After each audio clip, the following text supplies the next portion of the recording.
Ce bac tombé en asile était vraiment bizarre. Allez, on regarde ça, je te fais le corriger tout de suite. Exercice 3, je te laisse lire l'énoncé. J'attaque avec la question 1, calculer la valeur U2.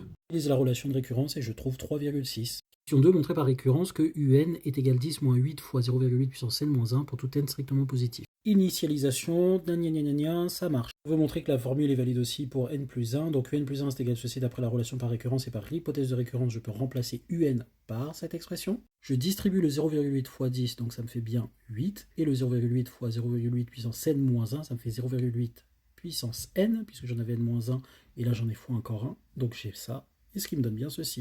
Déterminer la limite de UN et donner une interprétation de ce résultat dans le contexte de l'exercice. On utilise l'expression qu'on a trouvée à la question précédente, donc offrant la limite de ceci. Ceci, ça tend vers 0. Pourquoi? Parce que 0,8 est compris entre moins 1 et 1, et ça, c'est une suite géométrique de raison 0,8.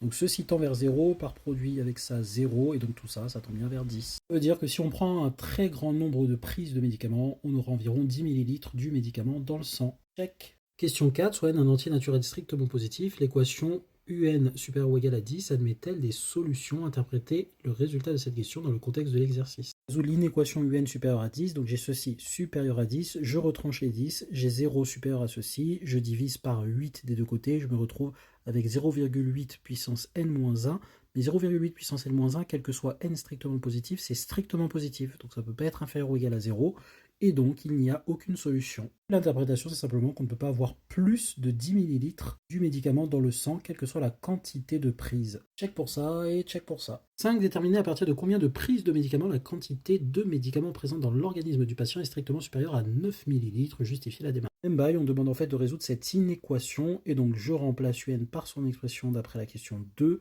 Je retranche 9 de chaque côté, j'ai 1 ici, je fais passer celui-là du côté droit, donc il devient positif, j'avais un moins là. Je divise par 8, donc j'ai un huitième plus grand que ceci, puissance n-1. J'applique le logarithme, donc par stricte croissance du logarithme, on est dans le même sens. ln de 1 huitième, ça va être n-1, la puissance descend de ln de 0,8.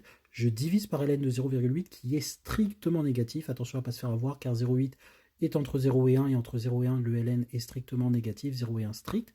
Et donc j'obtiens que n-1 est plus grand que ça. n-1 plus grand que ceci qui vaut environ 9,319, autrement dit n-1 plus grand que 10, et donc n supérieur ou égal à 11. À partir de 11 prises, check. C'est la partie B, je te laisse lire l'énoncé, et question 1, on demande de calculer S2. C'est simple, hein, U1 plus U2 sur 2, hein, ce qui me fait ceci, donc 2,8. Check. Montrer que pour tout entier naturel n strictement positif, U1 plus U2 tatatata jusqu'à UN est égal à ceci. Alors quand on voit ça, on ne panique pas, ça va bien se passer. J'écris tranquillement la somme UN, donc je vais utiliser le symbole somme, et donc je remplace UK par son expression en fonction de K d'après la question 2.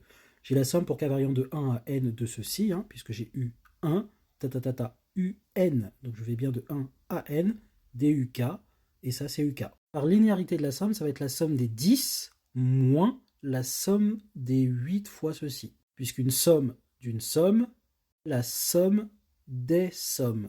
Ça me donne deux sommes séparées, et la somme des 10, vu que j'ai n termes dans la somme, ça fait bien 10 fois n.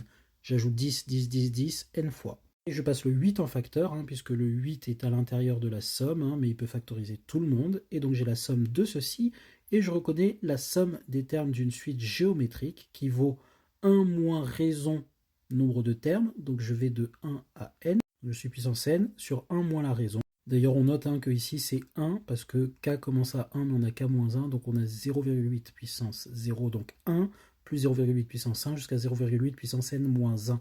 C'est pour ça qu'ici j'ai 1 puissance n. 1 moins 0,8, ça fait 0,2, 1 sur 0,2, ça fait un fois 5 en haut, donc j'ai 8 fois 5, 40, et donc j'ai 40 en facteur de tout ça, j'avais le 10n devant, je distribue le 40, j'ai donc 10n moins 40 fois 1, plus 40 fois 0,8 puissance n. Check.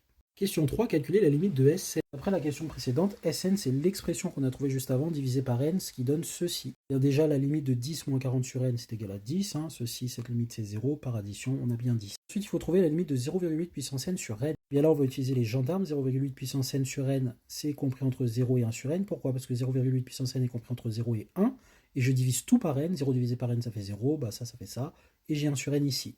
Et j'ai que 0 tend vers 0 quand n tend vers l'infini, 1 sur n aussi.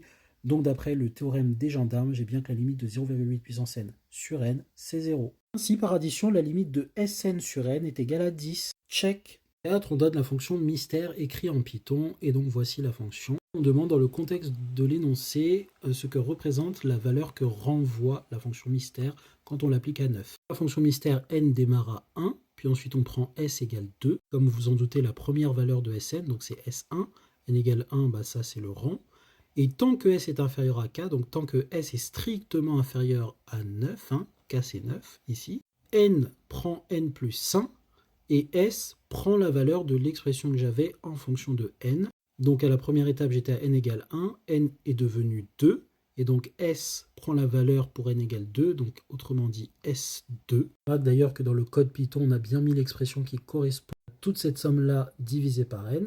Et donc j'ai S2, je recommence la boucle, je teste si S est plus petit que 9, et si ce n'est pas le cas, je recommence, donc je suis à n égale 3, et là S va être remplacé, donc il va prendre la valeur S3, je teste S3, et ainsi de suite, et ainsi de suite, et ainsi de suite. Et à un moment donné, comme S va augmenter, mais que S est croissant, et qu'elle tend vers 10, forcément à un moment donné, il y a une première valeur pour laquelle on va dépasser 9. Et là, on ne va pas aller dans la boucle, on va sortir et on va afficher n. Et bien ce n, ça sera le premier entier pour lequel je suis supérieur ou égal à k, ici 9. La réponse est que mystère nous renvoie la plus petite valeur pour laquelle Sn est supérieur ou égal à n. Plus petite valeur de n. Check. Fin 5, justifier que cette valeur est strictement supérieure à 10. On calcule S10 qui donne cette quantité-là qui vaut environ 6,43 et ça c'est bien strictement inférieur à 9. Tu peux multiplier par 10 l'inégalité, puis faire passer le 100 moins 40 de l'autre côté divisé par 40 pour dire que 0,8 puissance 10 est bien plus petit que 1 puisque 0,8 est plus petit que 1 et la puissance 10 pareil. Mais vu que Sn est croissante, bah forcément, les valeurs de n qui sont inférieures ou égales à 10, donc les entiers compris entre 1 et 10, sont tels que Sn est inférieur ou égal à S10, qui lui-même est strictement inférieur à 9.